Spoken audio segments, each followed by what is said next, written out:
What's the turnover then, from starting to finish?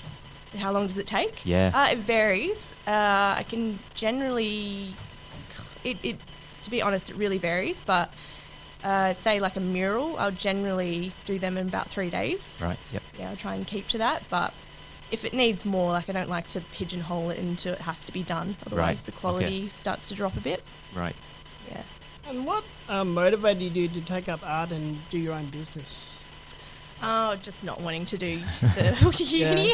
No more psychology for me. Yeah, exactly. It took me 8 years to do that degree, and that was one just because I was such a bad student, like my head wasn't in it. Yeah. And then I had a heap of jobs over that career, and I like got fired from quite a few just from being like not such a top-notch worker. Yeah. And so for me, I just kind of felt I was going to be better at just doing my own work, like being my own boss, I suppose. Yeah. Yeah. It just gives you more freedom to explore new street art.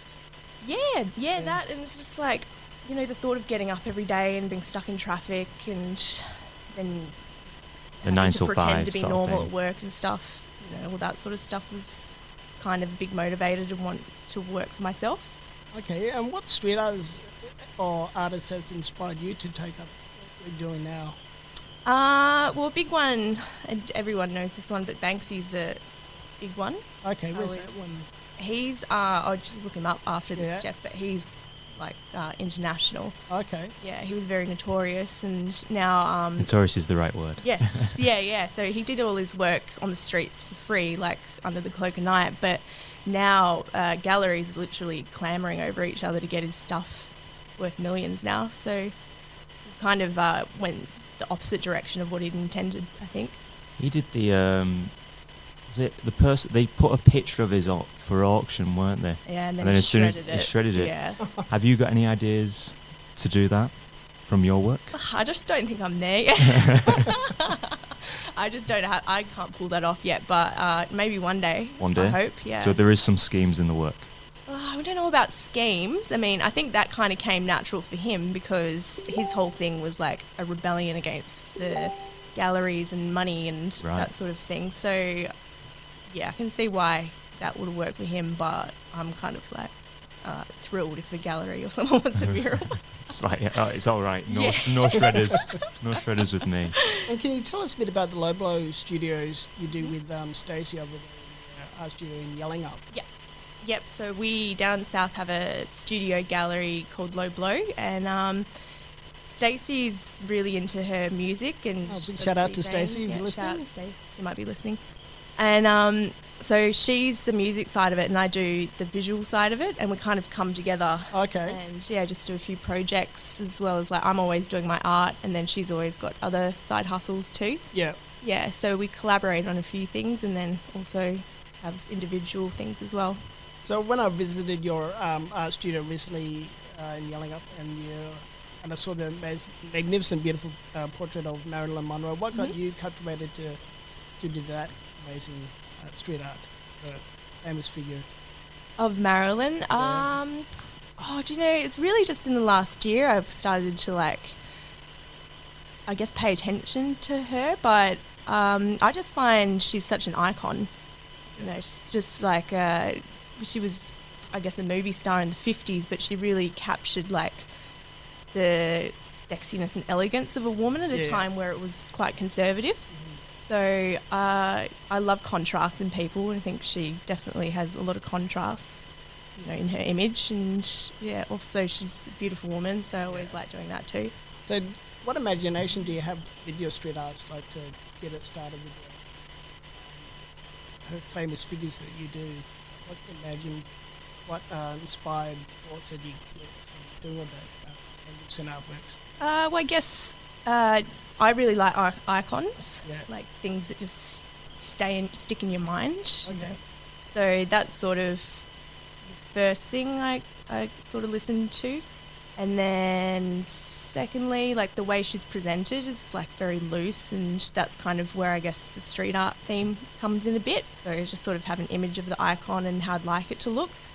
And I guess it's like when you're learning art, they sort of teach you to pigeonhole what your piece is going to be for. Okay. So in this case, it was like, I guess, decorative. Yep.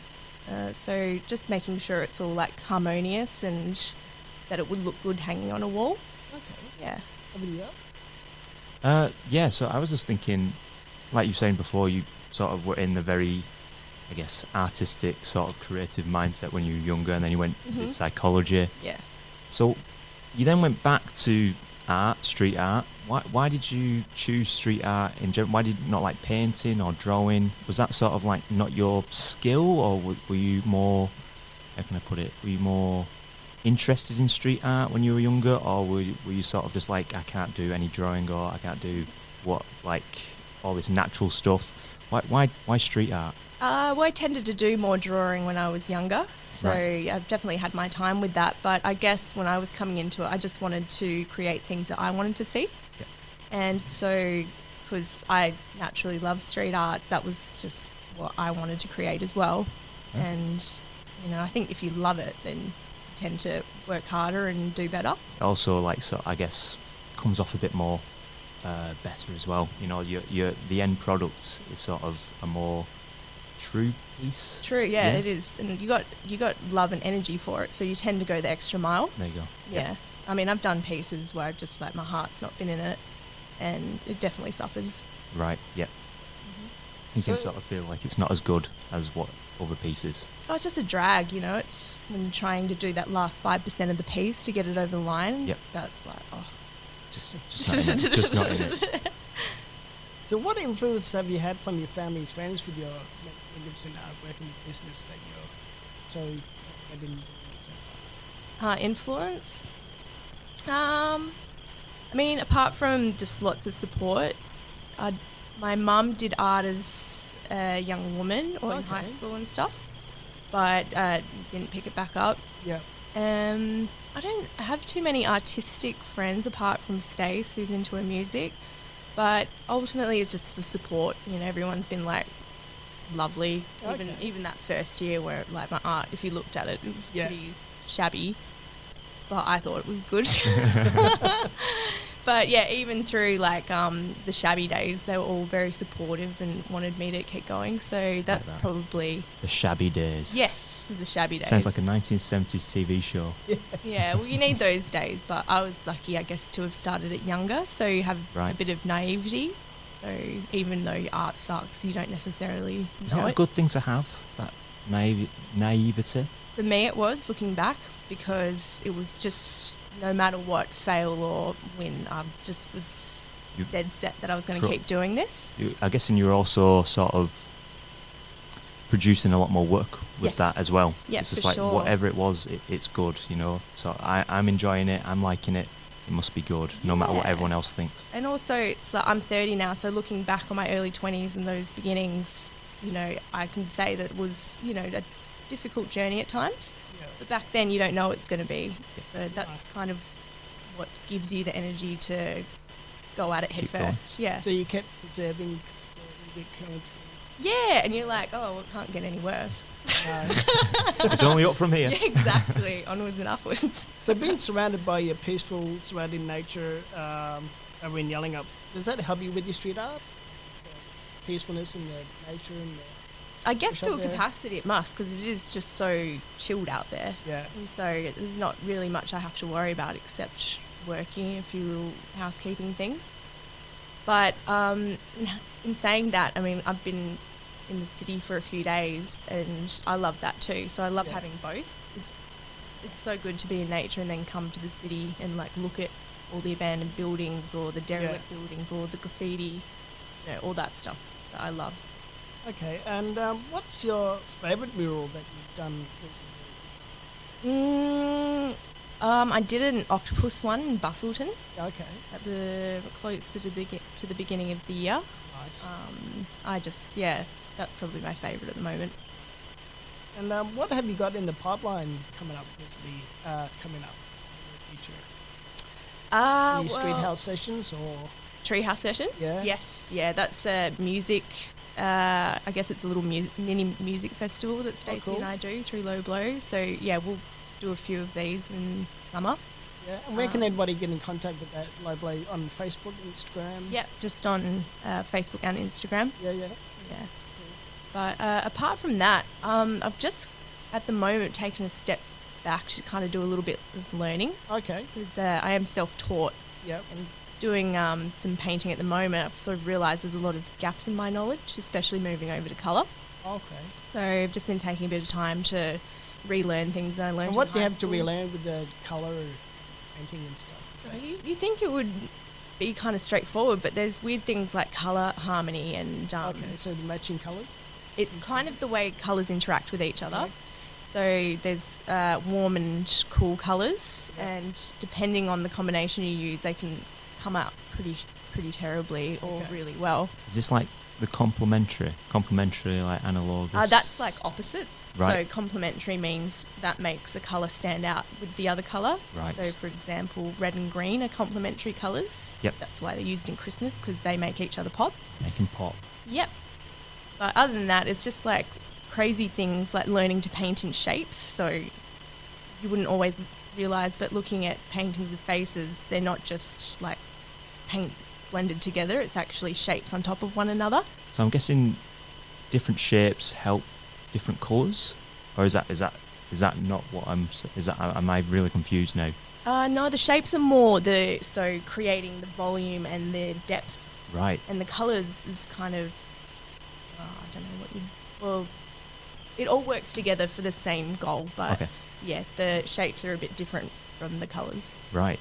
So I'm guessing have you been doing this for 6 years? Sorry, was it Yep, coming up to 7. 7? Coming up. How yeah. has your style changed then in those 7 years? As like have you seen a noticeable difference? Oh yeah, Yeah. big time. Yeah, if I showed you a picture of the early work. I guess it's like early on I started with charcoal because that was all I could really do. That was like the easiest for me to get my foot in the gate. Right. And then over the years, I've introduced paint. And so it's like I introduce things and then I do them, but not well. Okay. And then I get Is better. charcoal more technical? Is what, sorry? Is charcoal painting more technical? Like more... Charcoal's not paint, it's actually just charcoal. Oh, okay. So it's easy to use because you can put a bit on and, blend it, or Yeah, you yeah. can get rid of it, or so it's like quite user friendly Okay. and it doesn't take long. Oh, wow. Yeah, so it's a good way to sort of learn your fundamentals, I suppose. Yeah, yeah. Okay. And what aspirations would you give street artists that want to come up into your kind of area? What aspirations would you give the upcoming street artists? Like what advice? Yeah, word of advice. Well, I suppose something that helped me is just to just keep going Yeah. and to be honest with yourself. Like when something sucks, it sucks, and that's Yeah. cool. It's all part of the journey. And if you've got people around you that are willing to tell you when something sucks, that's an invaluable thing to have, because you can't always depend on your own feedback. So yeah, having that outer support network, but also being open to like learning more and changing, and just like letting that influence sort of wash over you, and not being so married to anything that it makes you just stick to a painting even though it's like not looking the best. So I guess kind of removing your ego in a way is a big Yep. one too.